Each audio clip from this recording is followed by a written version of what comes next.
go over some of the common components included inside of a cookbook and how we can actually generate one using the Chef Development Kit. The idea here is we're going to take a look at all the components that you should expect to find inside of any cookbook when you examine one in the future. So let's get started. Take a look at my screencast here. Again, I'm going to go ahead and tail my bash history on the right-hand side of my screen so you can see the commands that I'm running. And off to the left, we'll do our work. Now the idea being here is I've gone through and I've created this setup recipe. Inside of this recipe, we've gone ahead and included some of the basic things that we'd like to see whenever we set up our workstation. For myself, you can see I'm installing my text editor of choice, the package tree, and configuring the message of the day file. So how do we document how to use this actual recipe? So that's what a cookbook is used for, and we can generate one using the chef command. If I look at chef-help, you can see some of these command lists, and in particular, the chef generate command is what we're interested in. We can generate a new application, cookbook, or cookbook component. Taking a look at that command, chef generate, the help on it will show us how to use that command. And we can see that the chef generate command has a variety of generators that we can utilize. In particular, some of these will be used for actually generating a cookbook, and others will be added for adding cookbook components later on. We'll see things like attributes files, templates, static files, and even things like custom resources that we won't cover in this class, but you should be aware of.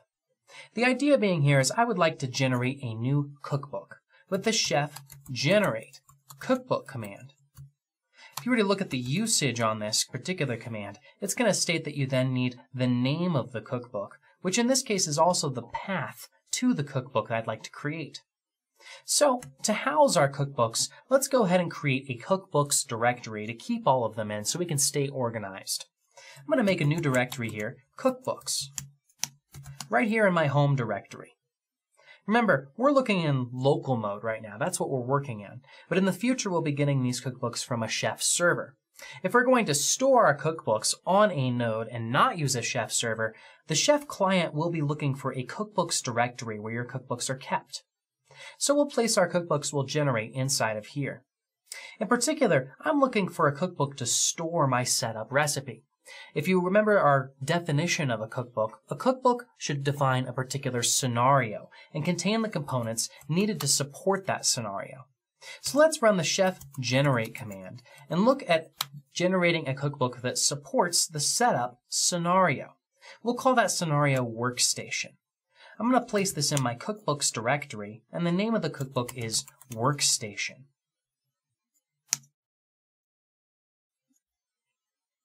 Running this command, you'll go ahead and see a few different things outputted, such as your cookbook is ready, change into the cookbook to enter it, and it'll talk about several commands you can use to get started developing locally. Now, testing is a huge part of the cookbook, but you can go ahead and ignore some of these testing messages for now, since we don't cover testing in detail in this class. Now, that tree command we utilized earlier is very useful for looking at structure of a directory. In particular, we install this so we could look what a cookbook looks like. And here you'll see inside my cookbooks directory I have workstation and all the common components that will be created whenever you scaffold out a cookbook using chef generate.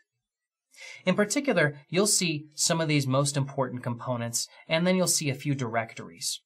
Let's go over some of these components that you can expect to find inside of a cookbook. The first thing you'll notice inside of here is a Burks file. This Burks file is used for managing dependencies for our cookbooks, and we'll be seeing it more when we work with a chef server.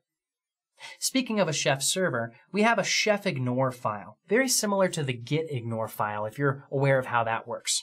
The git ignore file can be used to keep things off of your Git repository. And similarly, the chef ignore file is used for directories you'd like to exclude from your chef server. Those are usually local directories like spec and test that are used for testing a cookbook locally. So we won't utilize these right away.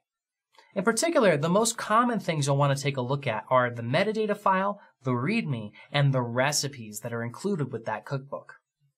Now, the metadata file contains just common information about, the versioner, the maintainer, those types of information. So let's take a look. If I cat out the contents of my Cookbooks Workstation metadata file, You'll see here the metadata file contains the name of the cookbook, who's responsible for maintaining it, licensing information, how to use the cookbook, a short description. And some other common things will be the version. This is probably the most important thing inside this cookbook, is the version that you can utilize. You'll see here that we'll modify the version, and we're also going to keep track of this cookbook using version control with Git later on. This is where we'll increment the version. Also, in addition to this version, we can also store dependencies inside the metadata file. And this is the other common thing that the dependencies will be listed inside of here. Now, we're not going to have dependencies for our cookbooks at this point, but essentially you should think of them as libraries. Cookbooks can call another cookbook and utilize recipes outside of another cookbook, essentially hijacking its functionality or extending or adding on to that functionality. So we'll also see dependencies inside this metadata file later on. Taking a look again at what's included inside of here, you'll also see, again, the README. Very standard here. You're just going to put how to utilize this cookbook inside of the README. And so this is probably the most common thing you'll want to take a look at, just written in Markdown, like you would expect in most READMEs. When you look at cookbooks on the supermarket in the future, or maybe a GitHub repository for how that cookbook works, you'll see the README displayed. So, now that we understand what these basic files are for, you'll understand very intuitively that the recipes directory contains all your recipes. You'll see that a default recipe will come with any cookbook that's scaffolded out. So if I were to take a look at that cookbooks, workstation, recipes, default.rb, you'll see that it contains this generic statement about what the cookbook's name is and what the name of the recipe is inside of it. It'll also contain any copyright information you've included. So this is where we'll actually scaffold out the default functionality of a cookbook, and we'll get to this in the next section. For now, you should understand those are the most common components you'll see inside of a cookbook. Now, the spec and test directories are very important, and I don't want to neglect or downplay the importance of these in this class. But this class is meant to familiarize yourself with how Chef works. In the future, you may want to take a test-driven approach to building your cookbooks and your infrastructure. That's what the spec and test directories are for.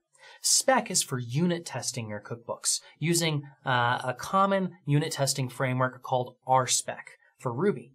And RSpec can be used to test functionally what little pieces of your code do. We won't be covering unit testing in this class, but you should be aware that this is something you should look out for in the future. In addition to this, we also have integration testing, which is pretty amazing to see working, using a framework called Test Kitchen. Test Kitchen won't be covered in this class either, but it's exciting and you should look into it at the extending or additional resources at the end of this course.